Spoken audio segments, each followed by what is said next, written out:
नमस्कार, जनस्रोत न्यूज़ में आपका स्वागत है। मैं प्रदीप विवैर। तो युद्ध भी चल ही रहा है, मगर इसी बीच डोनाल्ड ट्रंप अमेरिका के राष्ट्रपति का एक बयान आता है।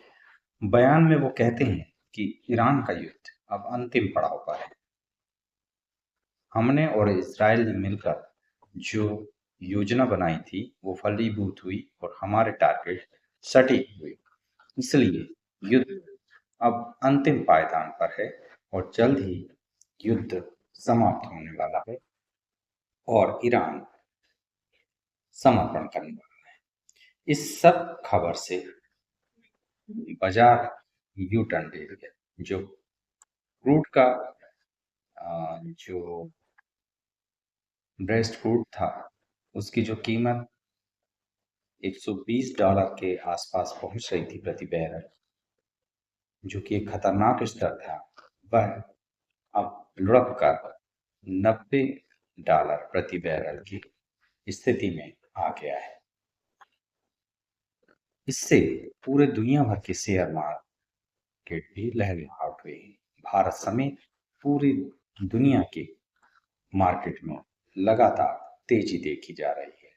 खासकर एविएशन और पेंट इंडस्ट्री के शेयरों में तेजी देखी गई है, क्योंकि तेल सस्ता होने से इनकी लागत भी कम होगी। मगर वहीं भारत में सब कुछ शांत दिख जरूर रहा है, मगर कहीं न कहीं एक खतरे की सुगबुगाहट भी है। भारत ने भले ही अंतर्राष्ट्रीय स्तर पर जो तेल गिरावट हो रही है, उसके कारण भारत के बाजार जो है लगातार बढ़ोतरी की ओर बढ़ रहे हैं, मगर भारत की सरकार सतर्कता बरत रही है। वह कोई जोखिम लेना नहीं चाहती। पेट्रोलियम और प्राकृतिक गैस मंत्रालय ने एक बड़ा कदम उठाते हुए अनिवार्य वस्तु अधिनियम यानी इनिशियल कमोडिटी एक्ट को सक्रिय कर दिया है। इसकी वजह से अब ऑयल और गैस पर अनेक प्रतिबंध भी लागू हो जाएंगे। सरकार की जो सबसे बड़ी प्राथमिकता है, वो पीएनजी और एलपीजी को लेकर है। सरकार ने निर्देश दिया है कि प्राकृतिक गैस की जो पहली प्राथमिकता उसे पीएनजी और रसोई गैस सिलेंडर यानी एलपीजी को दी जाए, ताकि आम आदमी की रसोई कहीं प्रभावित ना हो। उसके बाद सीएनजी की आपूर्ति पर सरकार का फोकस है। परिवहन व्यवस्था को सुचारू रखने के लिए सरकार सीएनजी की आपूर्ति को अबाधित रखना चाहती है, जमाखोरी से इसे बचाना चाहती है। वहीं स्टॉक की निगरानी पर भी सरकार का खास तवज्जो है। केंद्र सरकार ने राज्यों को निर्देश दिए हैं कि लगातार तेल और गैस की निगरानी की जाए और इसे जमाखोरी से बचाया जाए, सप्लाई चेन को बाधित होने से रोका जाए। इस समय जो पेट्रोलियम क्षेत्र के विशेषज्ञ कह रहे हैं कि युद्ध की स्थिति में सप्लाई चेन कभी भी बाधित हो सकती है, इसलिए सरकार यह दूरदर्शिता से कदम उठा रही है, ताकि भविष्य में अगर तनाव बढ़ता है तो भारत को इसके लिए परेशानी न उठाना पड़े। देश पर्याप्त बफर स्टॉक रखना चाहता है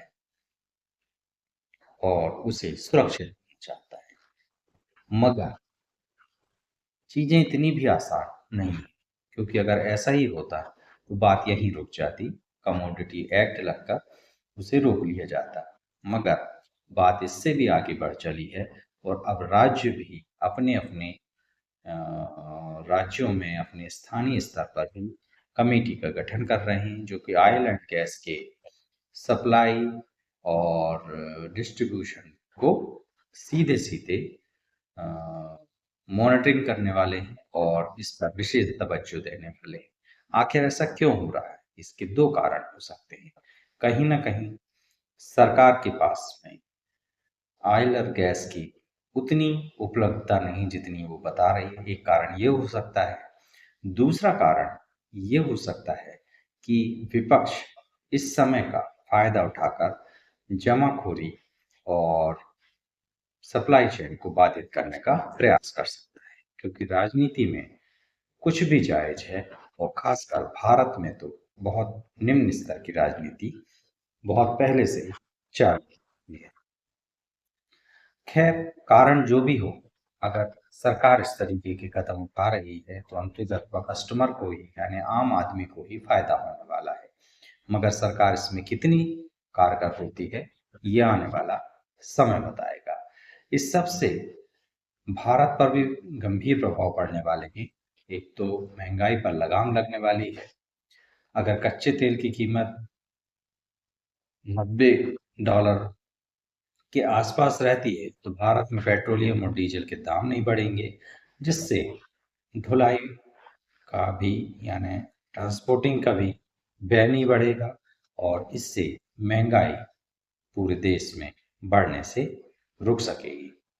वहीं आर्थिक स्थिरता भी इससे भारत में बनी रह सकती है। भारत अपनी जरूरत का लगभग 85% कच्चा तेल आयात करता है, जिसलिए भारत के लिए यह एक बड़ी चुनौती है कि अगर इसमें कोई उठापटक होती है, कोई रद्दोबदल होता है, कोई फेरबदल होता है, तो भारत की अर्थव्यवस्था के लिए यह बहुत कठिन दौर हो सकता है, जबकि भारत लगातार एक बड़ी आर्थिक शक्ति बनने की ओर अग्रसर है। फिलहाल दुनिया की नजरें ईरान के अगले कदम की ओर है। अगर, जैसा कि ट्रंप दावा कर रहे हैं कि यह युद्ध शीघ्र ही समाप्त होने वाला है, अगर ऐसा ही होता है तो यह पूरे विश्व के लिए एक संजीवनी बूटी से कम नहीं होगा। और अगर ऐसा नहीं होता और यह युद्ध रूस यूक्रेन युद्ध की तरीके से खिंचता है तो यह पूरे विश्व के लिए एक भयावह साल होगा, एक भयावह समय होगा, क्योंकि इस समय पूरे विश्व में बहुत तेजी से महंगाई बढ़ेगी और ऑयल और गैस के लिए त्रासदी का समय हो। इन सब मुद्दों पर सरकार कुल मिलाकर ठीक ठाक ही काम कर रही है। केवल उसकी क्या पोजीशन है ऑयल और गैस में, जिसे उसने पूरी तरीके से ऊपर नहीं किया है, इसको करने की आवश्यकता है, जिससे लोगों के मन में यह विश्वास जग सके कि भारत के पास में पर्याप्त स्टॉक मौजूद है। अब भारत सरकार इस पर क्या कदम उठाती है, इस पर जनशोध की नजर रहेगी। आप इन सब मुद्दों पर क्या सोचते हैं? आप अगर हमसे शेयर करेंगे तो हमें अच्छा लगेगा। बेखौफ पत्रकारिता और बुलंद आवाज को चुनना चाहते हैं तो लाइक और सब्सक्राइब करना ना भूलिए। देखते रहिए जनशोध। याद रखिए, सच को चिल्लाने की आवश्यकता नहीं होती और राष्ट्र सर्वोपरि। नमस्कार।